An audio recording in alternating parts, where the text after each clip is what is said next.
opportunity for about 7, 8 of our organizers to go and look at what had happened to communities facing other disasters. And we went to Kobe, Japan, and Tokyo, which was very interesting.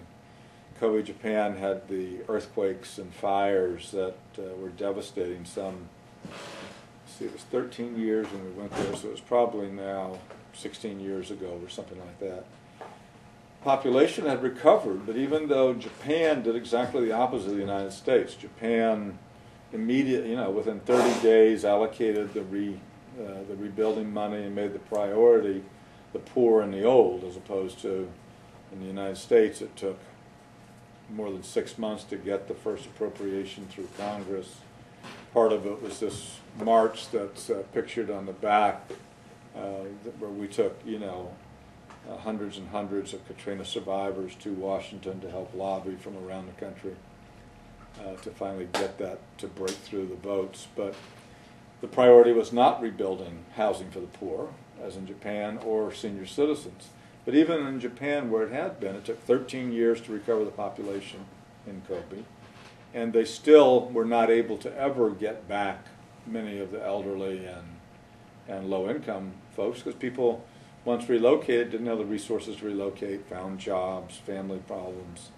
And this was certainly true in many times over in New Orleans, where schools were not allowed to open for the first year. So if you had young children, you couldn't get back. No hospitals existed. So if you're elderly and needed care, there was no way to come back. And then no public housing was reopened for quite a long time. So, the first year. And the rebuilding process of public housing at a smaller scale is only happening now, really, 7.5 years later.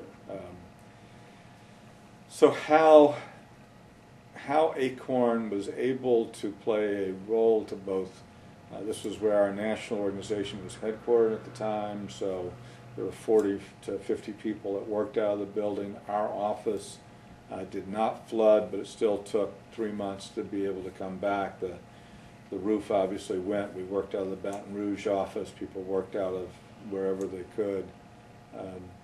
But I think it said a lot about what made ACORN the kind of unique organization that it ended up being. Because it was a membership organization, it could reach out to actual people with an unmediated ability. It didn't have to go through a union or through a church or through someone else's list. These were people that paid dues. They had phone numbers. Those phone numbers didn't exist if the house was flooded. They had cell phone numbers in many cases, email addresses, this, that, and the other. They could reach out, and once they were even before we were able to get the office up and running, because we had a building right at the crossroads of the 9th Ward and the 7th Ward on Elysian Fields, people could come back and try to inspect their property, pick up, no bulldozing signs that people put in their yards to try to keep their houses from being destroyed. We could set up almost immediately, within 3 or 4 weeks, a gutting crew that ended up, the process of gutting meant that you stripped the house inside that had been flooded down to the studs. Took out all the sheetrock, anything that had been wet, down to whatever the wooden core was, so they could dry out. The way FEMA works, if you can prove that there's no more than 50% damage to your structure, to your house, you're able to rebuild at that elevation. If you can't prove that, you'd have to rebuild to whatever the the FEMA elevation map might be. So in some cases, that elevation map was 12 feet higher than what it had been, 8 feet higher. People had to, either raise and lift their houses or build from scratch at a huge additional cost. If you were able to, get to the house quickly enough so that it could dry, it was almost automatic that it would not be more than 50% damage, so that you'd be eligible for rebuilding right on that site within your existing structure. Clearly a lot more expensive, a lot more inexpensive.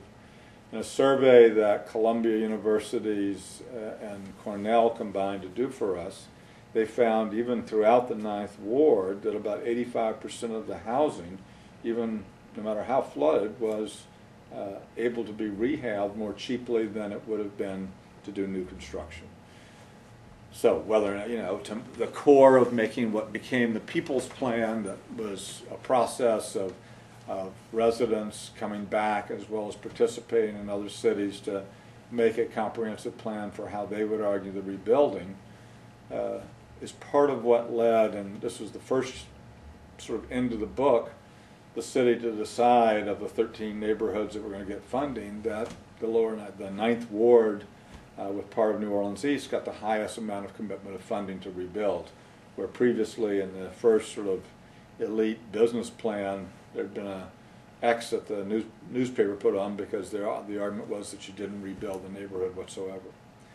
So the first part of this book looks at how you turn a bar to rebuilding, even a bar to entry into the community, into the sort of dramatic point in which literally the mayor is a picture of the mayor bending down on one knee before 3 of the leaders of the ACORN Lower Ninth Worth group, because they were the only people invited to the announcement of all the federal officials, state officials, city officials, that these are going to be the dozen neighborhoods that get resources, and here's what the Lower Ninth Ward is going to get. So there's no question that, in effect, the rebuilding plan had a giant ACORN button on its chest saying, this is where we're going to rebuild, is where we've proved there's traction. And not only is that possible because you have a membership, but because we had a national organization, so where the diaspora ended up, we had, in many cases, ACORN families and ACORN offices in Atlanta, in Dallas, in Houston, in San Antonio, in Little Rock, in all these areas that could help mobilize people to come back to vote.